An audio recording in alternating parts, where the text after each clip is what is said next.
nos transforma, nos edifica, nos corrige. El libro de Hebreos dice que Dios no corrige a nadie que no sea su hijo. Entonces, es una bendición ser corregido por Dios. Yo pregunto en esa mañana, ¿cuántos quieren ser corregidos por Dios?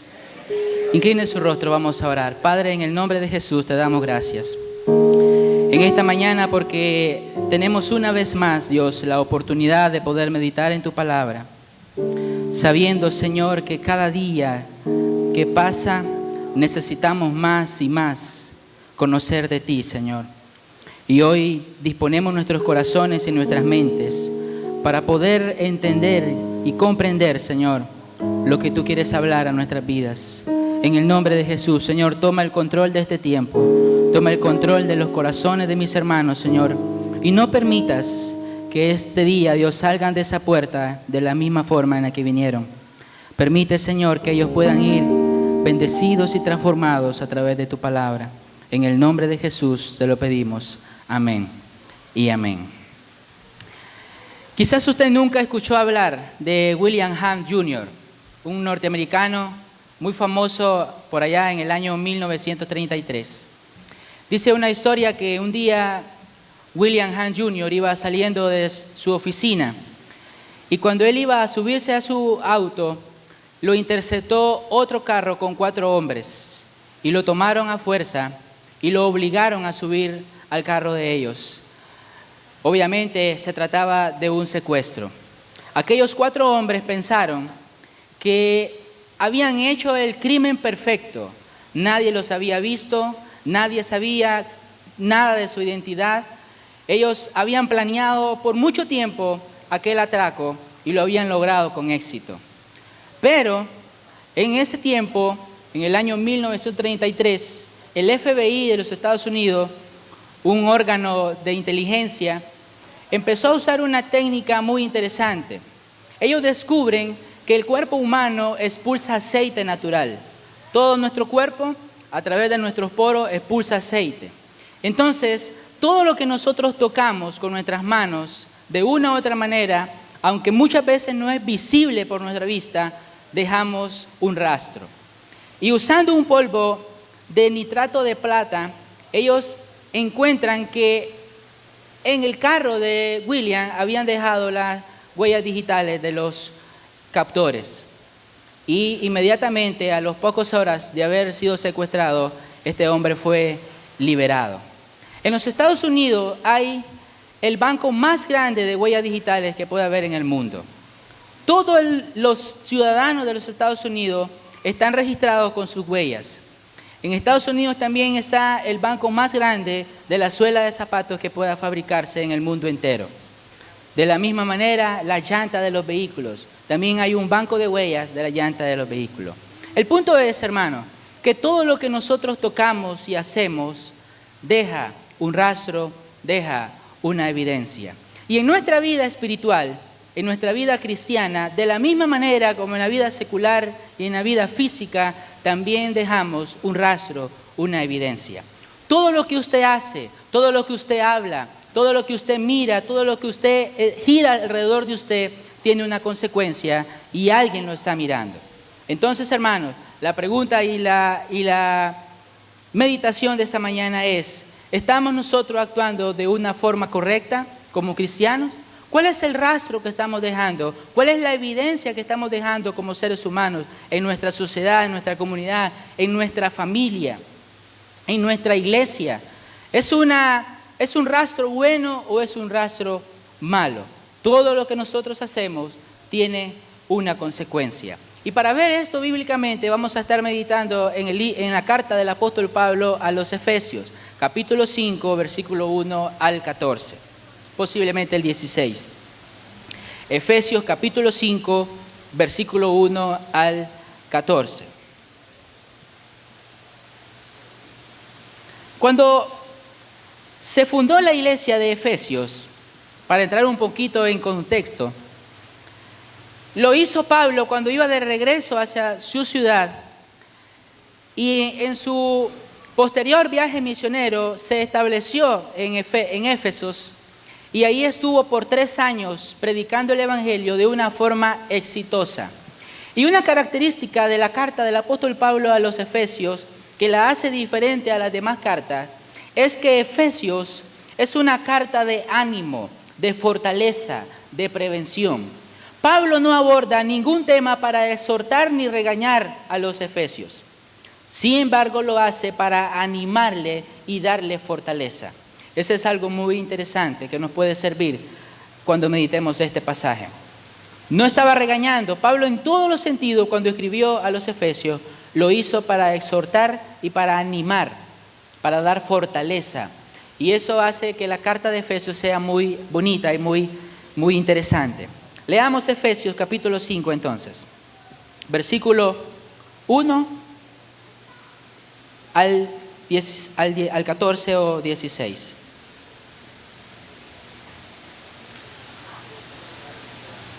Ya lo tenemos, ¿verdad? Efesios 5. Dice la palabra de Dios de la siguiente manera: Sed pues imitadores de Dios como hijos amados, y andad en amor como también Cristo nos amó y se entregó a sí mismo por nosotros, ofrenda y sacrificio a Dios en olor fragante. Pero fornicación y toda inmundicia o avaricia ni aun se nombre entre vosotros, como conviene a santo, ni palabra deshonesta, ni necedades, ni truhanerías que no convienen, sino antes bien acción de gracias. Porque sabéis esto, que ningún fornicario, inmundo o avaro que es idólatra tiene herencia en el reino de Cristo y de Dios. Nadie os engañe con palabras vanas, porque de estas cosas viene la ira de Dios sobre los hijos de desobediencia. No seáis pues partícipes con ellos, porque en otro tiempo erais tinieblas, mas ahora sois luz en el Señor. Andad como hijos de luz, porque el fruto del Espíritu es en todo bondad, justicia y verdad, comprobando lo que es agradable al Señor, y no participéis en las obras infructuosas de las tinieblas, sino más bien reprendedla, porque vergonzoso es aún hablar de lo que ellos hacen en secreto. Mas todas las cosas, cuando son puestas en evidencia por la luz, son hechas manifiestas, porque la luz es lo que manifiesta todo. Por lo cual dice: despiértate tú que duermes, y levántate de los muertos, y te alumbrará Cristo. El primer versículo dice: sed imitadores de Dios como hijos amados. Esa es una característica que usa Pablo para animar a la iglesia de Éfesos. Y es muy común. Nosotros podemos observar que los niños suelen hacer lo que los padres hacen. Eso es muy común. La vez pasada yo mencionaba, es triste cuando vemos a padres que le enseñan a sus hijos a que peleen, por ejemplo, ¿verdad? Hay padres que le dicen a sus hijos: si en la escuela le pega, usted pegue, pero no se deje. Y eso es lo que los niños aprenden, porque los niños van a observar a sus padres y de esa manera van a comportarse.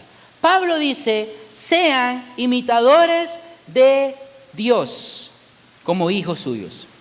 Nosotros a quien tenemos que imitar es a Dios. Es lamentable, hermanos, cómo las modas hoy en día afectan a la iglesia de una forma tan impactante, cuando debería ser la iglesia que debe de afectar a las modas. Sí, y lo mencionaba la vez pasada, ahora los hombres se despilan las cejas. Esa es una nueva moda, porque Daddy Yankee y toda esa gente que cantan canciones del mundo se despila la ceja, entonces los hombres tienen que depilarse las cejas. Que yo sepa, solo las mujeres se depilaban las cejas antes. Pero vemos cómo la moda se va metiendo en nuestra iglesia y en las iglesias. Mira, por ahí salió una muchacha muy famosa, no recuerdo ahora el nombre, que su pelo estaba largo, como se rapó la mitad de la cabeza, ahora andan un montón de muchachas rapadas la mitad de la cabeza. Es sorprendente. Pero el Señor dice, o Pablo dice en Efesios 5, sed pues imitadores de Dios como hijos amados. Nosotros deberíamos de influenciar a la sociedad, no la sociedad influenciar a la iglesia. Ese es el primer punto. Ahora, ¿cómo yo puedo imitar a Dios? Pablo da un brinco del versículo 1 al 2 y al 3 y empieza a decir de qué manera podemos imitar a Dios. En el versículo 2, y andad en amor, como también Cristo nos amó. Aquí está la primera cosa. Muchas veces en la iglesia nosotros tenemos discordia. Hay pleito.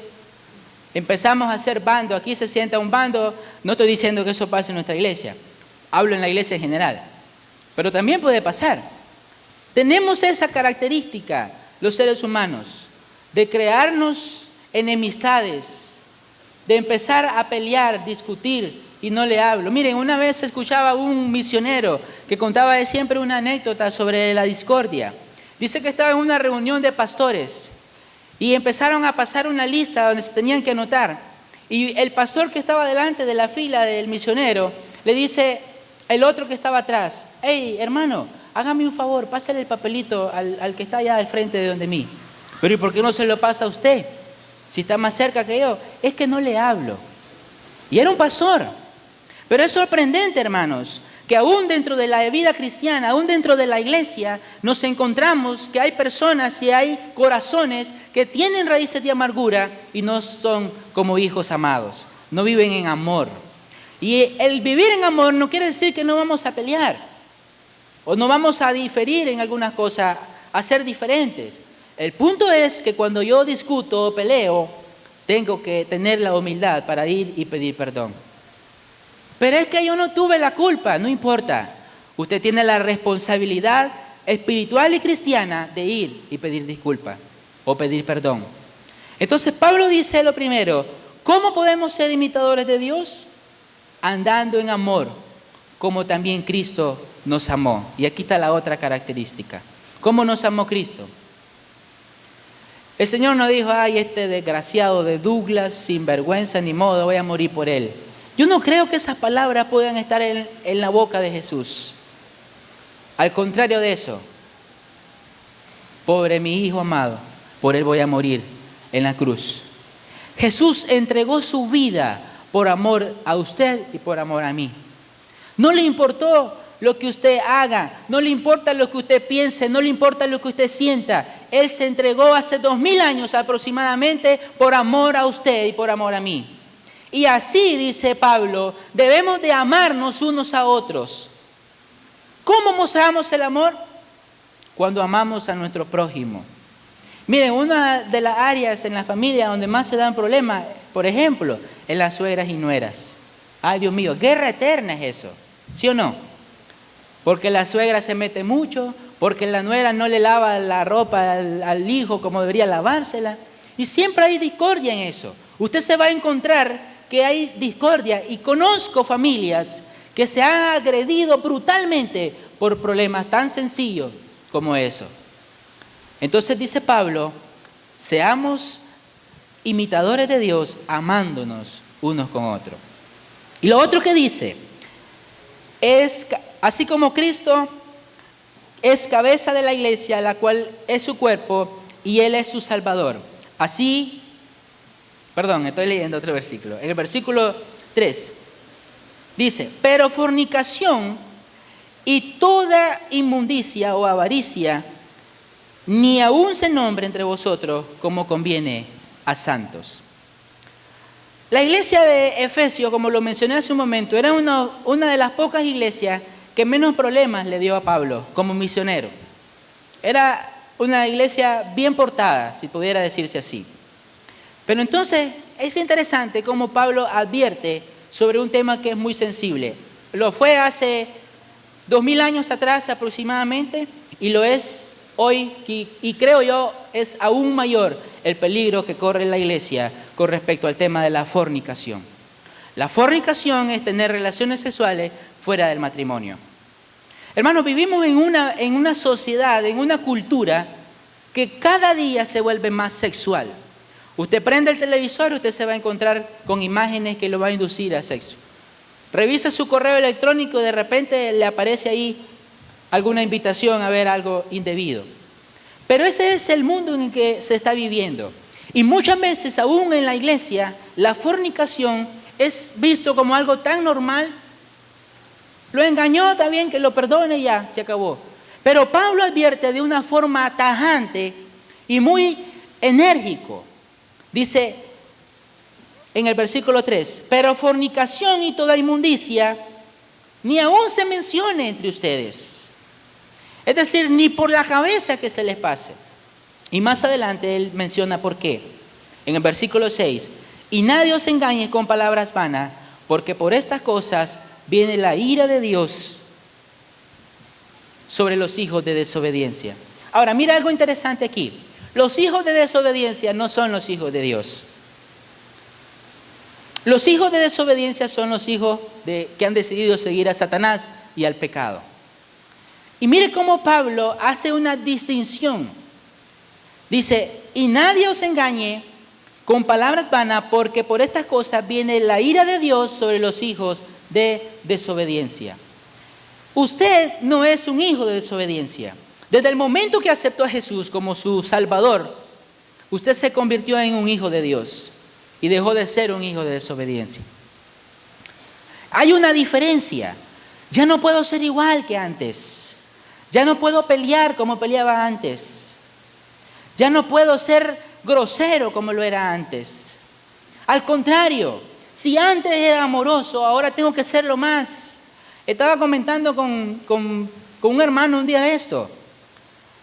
Cuando uno anda de novio en el noviazgo, por ejemplo, en el matrimonio, yo siempre he dicho, el noviazgo está diseñado para ocultar cosas, ¿verdad? Cuando los jóvenes andan noviando, o cuando anduvimos noviando, nos bañábamos, nos peinábamos, nos perfumábamos, nos poníamos bien bonitos, nos lavábamos los dientes 3 veces al día. Pero en el matrimonio ocurre lo contrario, ¿verdad? Ahí descubre la mujer que al marido no le gusta lavarse los dientes, que es un poco desasiable y en los pies y un montón de cosas. Pero ¿qué es lo que sucede? Muchas veces en el noviazgo tratamos a nuestras novias de la forma más maravillosa. Mi amor, mi ángel. Y lo platicaba yo con mi esposa. A mi esposa andábamos noviando. Yo le decía mi florecita. Y ahora no. Ahora le digo mi chichi. Ya no me decís florecita. Pero es cierto. Uno tiende a perder ese cariño. Pero ahora soy cristiano. Cristo está en mi corazón. Debo de ser más cariñoso. Sigue siendo mi florecita y ahora más. Porque Cristo está en mi corazón. Muchas veces en matrimonio conocemos gente que es tan amarga, hijos que dicen mejor que no hubiera venido mi papá porque ya viene a regañarnos. Pero si hemos conocido al Señor, nuestra vida tiene que expresarlo de una manera práctica, no solamente decirla. Entonces Pablo hace una distinción, están los hijos de desobediencia y los hijos de Dios. La pregunta entonces en esta mañana es, ¿cuál hijo es usted? No me la conteste a mí, contéstese a usted mismo. ¿Usted es un hijo de Dios o es un hijo de desobediencia? Ahora, miren lo que sigue diciendo. En el pasaje de Efesios 5, versículo 8. Porque en otro tiempo erais tinieblas, mas ahora sois luz en el Señor. Andad como hijos de luz. Antes éramos como tinieblas. Mire, la ley física de la luz y la oscuridad es que la oscuridad no puede prevalecer sobre la luz. Usted está en un cuarto oscuro, enciende una luz, por muy pequeña que sea, la luz se va a ver. Sin embargo, la oscuridad no tiene ese mismo poder.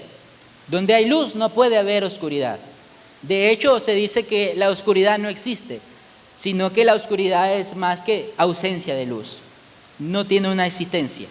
Pero Pablo habla algo interesante y dice, ustedes en otro tiempo eran oscuridad. Vivíamos oscuro y en cierta manera es verdad.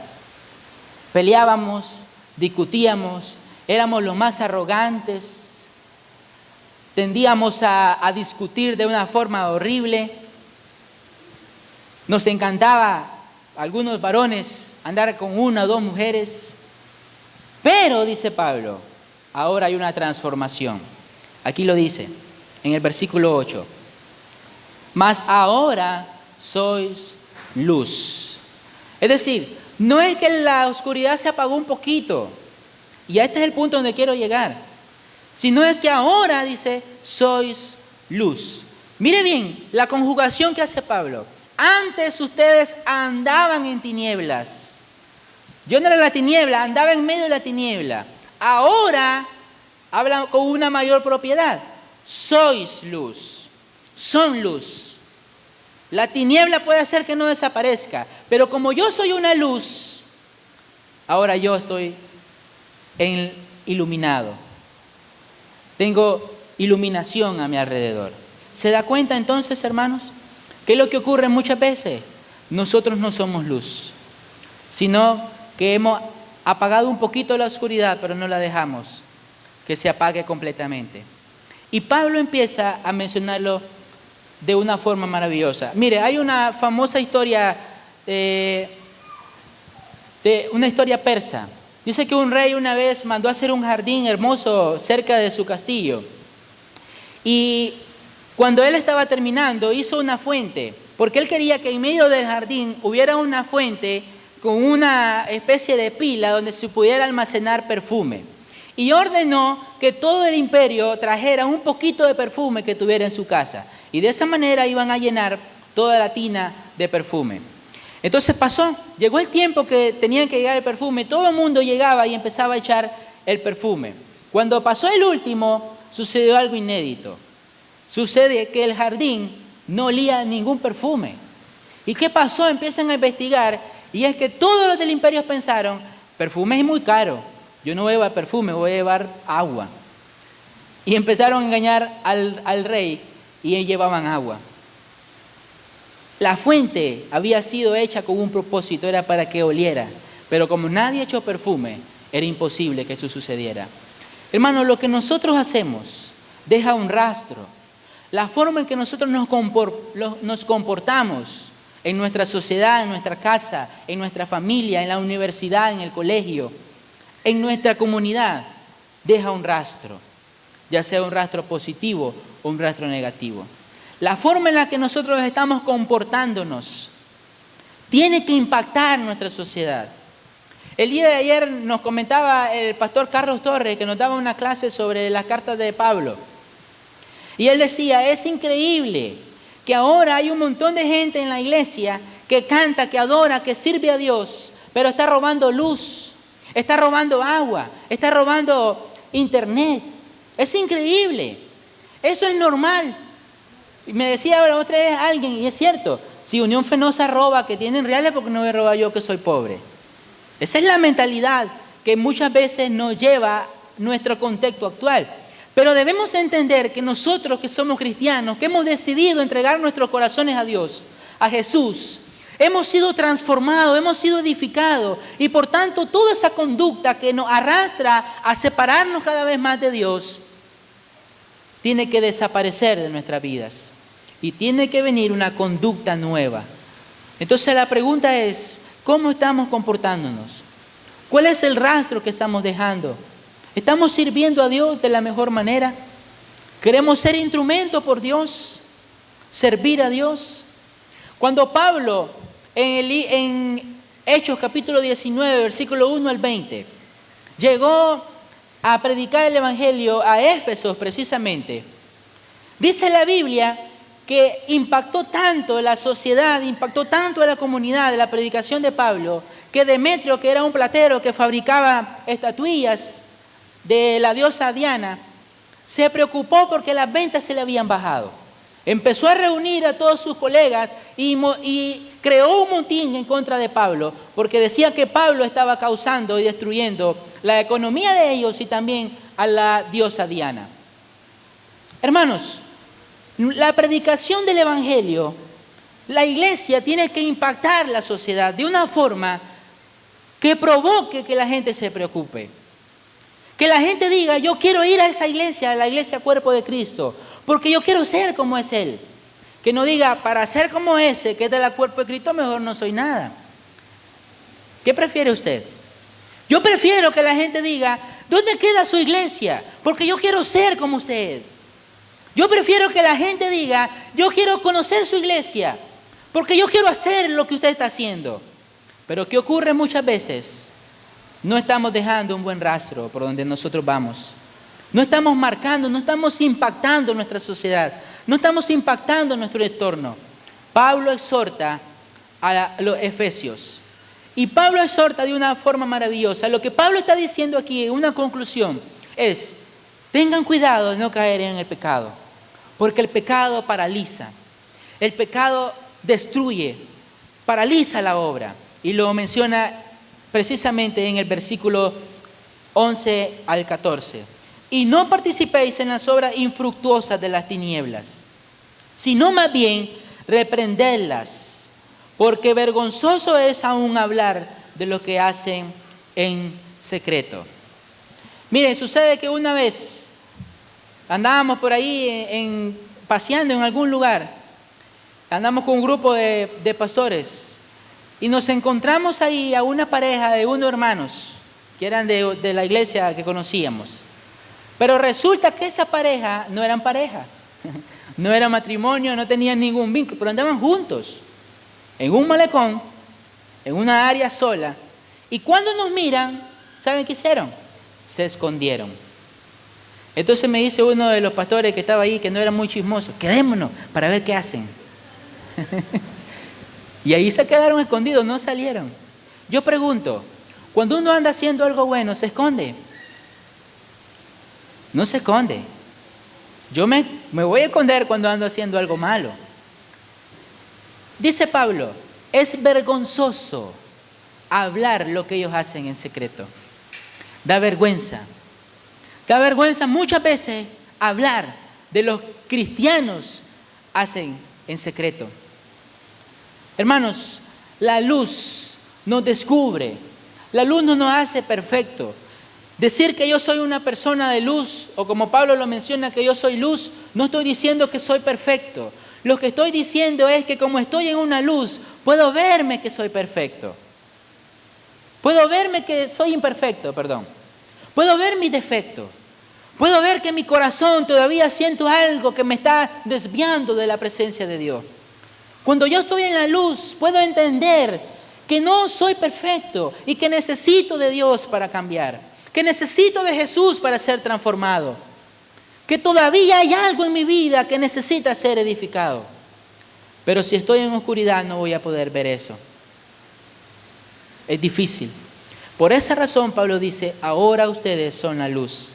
En el Evangelio de Juan también menciona, ustedes son la luz. Nadie tiene una lámpara debajo del escritorio. Nadie. Si la lámpara existe y se enciende es para que alumbre el espacio. Nosotros como iglesia somos una luz. Ahora, para ir concluyendo, en el versículo 14, mire lo interesante. En el 13, vamos a leer desde el 13. Mas todas las cosas, cuando son puestas en evidencia por la luz, son hechas manifiestas, porque la luz es lo que manifiesta todo. Por lo cual dice, despiértate tú que duermes, y levántate de los muertos, y te alumbrará Cristo. El hecho o la frase despiértate tú que duermes, el dormir denota tranquilidad, denota inmovilidad, denota inquietud. Cuando nosotros estamos dormidos, nadie está dormido cocinando, nadie se duerme lustrando o planchando. Cuando nosotros estamos dormidos, estamos inmóviles, no nos movemos, muchas veces ni sentimos, peor si tenemos un sueño profundo. Entonces, Pablo dice, la iglesia cuando está en pecado, o cuando llega a pensar siquiera en el pecado, muchas veces está en una condición como los que duermen, inmóviles, inquietos, o quietos, perdón. Hay una quietud en la iglesia, nadie quiere servir, nadie quiere dar células, nadie dice yo estoy dispuesto a servir, ¿qué podemos hacer? A veces criticamos cuando venimos a la iglesia y encontramos que la silla está llena de polvo. ¡Qué barbaridad! No limpiaron el polvo de las sillas. Si no le gusta, véngase temprano con un trapito y sírvele a Dios de esa manera. Apoyemos en la obra de Dios. Pero el hecho de estar dormido denota inquietud. Hermanos, ¿qué está haciendo usted para servir a Dios? ¿En qué le sirve a Dios? Miren, aquí se ha estado haciendo los últimos días llamado. El ministerio de niños necesita maestros. Hay que preguntarle a la hermana Abigail cuántos se acercaron a decir, hermana, yo estoy dispuesto. El ministerio de Ujieres necesita hermanos que sirvan. Hay que preguntarle al que coordina el ministerio. Pero entonces el punto es, ¿en qué estamos sirviendo nosotros a Dios? ¿O estamos en un estado como los dormidos? Y Pablo dice, levántate tú que duermes entre los muertos y te alumbrará Cristo. Esta es la otra parte maravillosa. Miren, te alumbrará Cristo. ¿Pero qué tengo que hacer yo? ¿Quedarme sentado en una silla nada más escuchando lo que va a decir el pastor? ¿Alabando, cantando? No, levántese. Levántese usted que duerme y lo alumbra Cristo. Si yo quiero que el Señor me alumbre, tengo que levantarme con fuerza y decirle, Señor, aquí estoy. Y para ir concluyendo, voy llamando a mis hermanos músicos que vayan pasando. En el versículo 15, mirad pues con diligencia cómo andéis, no como necios, sino como sabios. Mira con diligencia. Significa examinarnos detenidamente cómo ando yo, cómo estoy yo. Mira, hermano, una vez recuerdo que pastoreando una iglesia habíamos montado una actividad que íbamos a celebrar un aniversario. Y yo le dije a una hermana, pase por algún lugar trayendo una escalera que nos van a prestar. Y la hermana pasó. Resulta que en la casa no estaba el hermano que iba a prestar la escalera, había otra persona que no conocía a la hermana y le dice, lo siento, pero el hermano fulano no está y no le puedo entregar la escalera. Hermano, y me llama esa señora, pero como que si se le había metido un demonio. Pastor, me dice, yo no tengo cara de payasa. Este hombre le dije que yo soy hermana fulana de tal, de la iglesia tal, que soy líder. Y no me quiso entregar la escalera, ya habíamos quedado que me iban a dar la escalera. Y yo le dije, hermana, trate de calmarse. Pero aquel hermano no está y tiene razón. Yo sería uno. La escalera no es mía porque voy a dar algo que yo, si ni conozco a la persona que está llegando. Pero la hermana dice, pero si yo soy líder de la iglesia, le debería de dar vergüenza decir que es líder. Porque la actitud con la que lo está diciendo es una actitud equivocada. La actitud con la que lo está diciendo está demostrando que usted no es líder, ni siquiera es cristiana. Hermanos, lo que nosotros hacemos, la forma en la que nosotros nos comportamos, deja un rastro. De la misma manera como los secuestradores de William dejaron un rastro y así fueron atrapados, así nosotros estamos dejando rastro en la sociedad. Solo quiero que en esa mañana usted se vaya pensando, ¿cuál es el rastro que usted está dejando? ¿Es un rastro bueno? ¿Es un rastro de bendición? ¿O es un rastro que ni siquiera se menciona? Yo le invito a que se ponga de pie.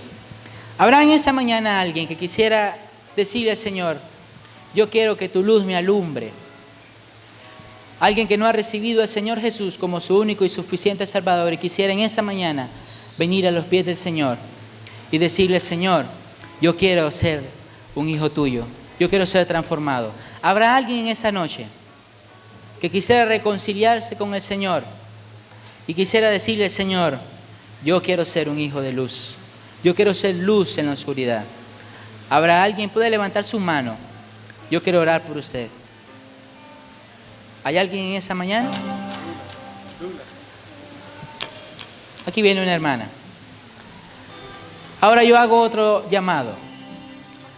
A todos aquellos que en su corazón sienten una disposición por servir a Dios, que en su corazón sienten el deseo de servir a Dios, pero aún no saben qué, aún no saben cómo, o habrá alguien que esté en la condición diciendo como dormido y quisiera venir a los pies del Señor y decirle, Señor, yo quiero ser un instrumento, yo quiero ser luz en mi iglesia, en mi casa, en mi comunidad. En esta mañana yo le invito a que pase adelante y que oremos juntos. Yo soy el primero. Yo le digo al Señor, Señor, yo quiero ser luz. Yo quiero ser un instrumento por Dios. No quiero desperdiciar el tiempo. Mire, es increíble. Usted camina por la calle y va a encontrar gente en los teléfonos hipnotizada por WhatsApp, Facebook. La gente pierde el tiempo. Y no pierde el tiempo leyendo la palabra de Dios y orando. Yo le invito a que pasemos y que oremos. ¿Hay alguien más? Dios le bendiga a todos los hermanos que han pasado. Y oramos entonces.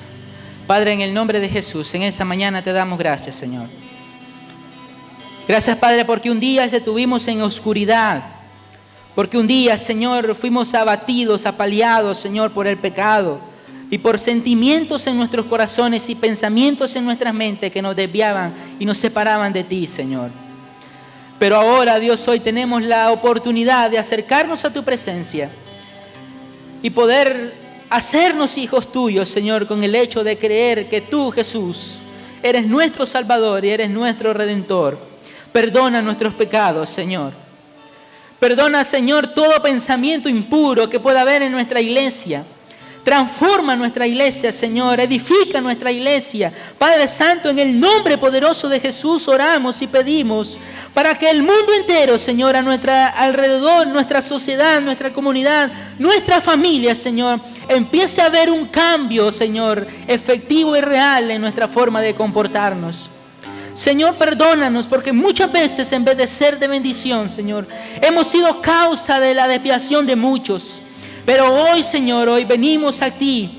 Así como haces ese llamado, así como Pablo lo hizo en la iglesia de Efesios, hoy nos acercamos a ti, Señor, para ser luz. Queremos ser luz, luz que alumbre, Señor, el mundo, luz que alumbre nuestra familia, luz que alumbre nuestro hogar. En el nombre de Jesús, esa es nuestra oración en esta mañana. Señor, yo no conozco los corazones de mis hermanos que han pasado en esa hora, pero tú sí los conoces, Señor. Trata con cada uno de ellos, Señor, específicamente con cada situación, Señor, por la que han pasado. En el nombre de Jesús, Señor, los ponemos en tus manos y te pedimos, Dios amado, que bendigas a estos hermanos y hermanas que han pasado a decirte, Señor, que están dispuestos a servirte. Padre, abre nuestra mente y abre nuestro entendimiento para poder saber, Dios, dónde tú quieres que te sirvamos. Y hoy nos disponemos, hoy te decimos, Señor, aquí estamos, con nuestras manos, con nuestros pies, con nuestra mente, con nuestro corazón, Señor. Quizás un corazón destruido, quizás un corazón abatido por el pecado, Señor. Pero aún así lo ponemos en tus manos y sabemos que tú lo vas a transformar, lo vas a edificar. En el nombre de Jesús oramos, Señor, te damos gracias. Porque sabemos que eres un Dios fiel y que nunca, Señor, nos abandona. En el nombre de Jesús, amén y amén. Dios les bendiga. Dele un fuerte aplauso al Señor.